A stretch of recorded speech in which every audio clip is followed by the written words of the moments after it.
നമ്മുടെ നിയമസഭാ തെരഞ്ഞെടുപ്പിൽ ഒരു സ്ഥാനാർത്ഥിക്ക് തെരഞ്ഞെടുപ്പ് പ്രചരണത്തിന് വേണ്ടി ചെലവാക്കാവുന്ന പരമാവധി തുക 40 ലക്ഷം രൂപയാണ്. ഇത് തെരഞ്ഞെടുപ്പ് കമ്മീഷൻ നിശ്ചയിച്ചിരിക്കുന്ന തുകയാണ്. എന്നാൽ നമ്മുടെ സ്ഥാനാർത്ഥികൾ, പ്രത്യേകിച്ച് LDF, UDF സ്ഥാനാർത്ഥികൾ ഈ തെരഞ്ഞെടുപ്പിന് വേണ്ടി അവര് എത്ര രൂപ ചെലവഴിച്ച് കാണും? എന്റെ അറിവിൽ കുറഞ്ഞത് 2 കോടി രൂപയെങ്കിലും ഒരു സ്ഥാനാർത്ഥി പ്രചരണത്തിന് വേണ്ടി ചെലവഴിച്ചിട്ടുണ്ട്. ഇത് നാട്ടുകാരെ നന്നാക്കാൻ വേണ്ടി ചെലവാക്കിയതൊന്നുമല്ലല്ലോ. 2 കോടി രൂപ സ്വന്തം കുടുംബസ്വത്ത് എടുത്തുകൊടുത്ത് നമ്മളെയൊക്കെ അങ്ങ് ഉദ്ധരിക്കാൻ വേണ്ടിയല്ല ഇവരൊന്നും MLA ആവും. ഇനി പണം ചെലവാക്കിയത് ഒരുപക്ഷെ ഇവരാവണമെന്നില്ല. അവർക്ക് വേണ്ടി പണം ചെലവാക്കുന്ന മറ്റു ചിലരുണ്ടാകും.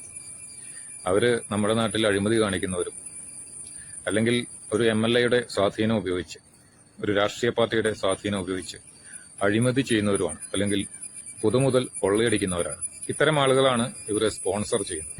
അപ്പൊ ഇവരൊന്നും ഈ പണം ചെലവാക്കുന്നത് നമ്മളെ നന്നാക്കാൻ വേണ്ടിയിട്ടല്ല.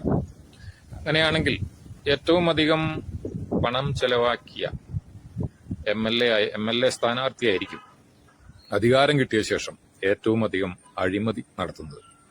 നിങ്ങൾ നിങ്ങളുടെ മണ്ഡലത്തിൽ സ്ഥാനാർത്ഥികളെ ഒന്ന് വിലയിരുത്തുക. ആരാണ് ഏറ്റവും പണം മുടക്കി നിങ്ങളുടെ ജനപ്രതിനിധി ആയത്? അവർ നിങ്ങളെ തന്നെ കൊള്ളയടിക്കും. അയാൾ ചെലവാക്കിയ തുക നിങ്ങളുടെ കയ്യിൽ നിന്ന് തന്നെ ഈടാക്കും.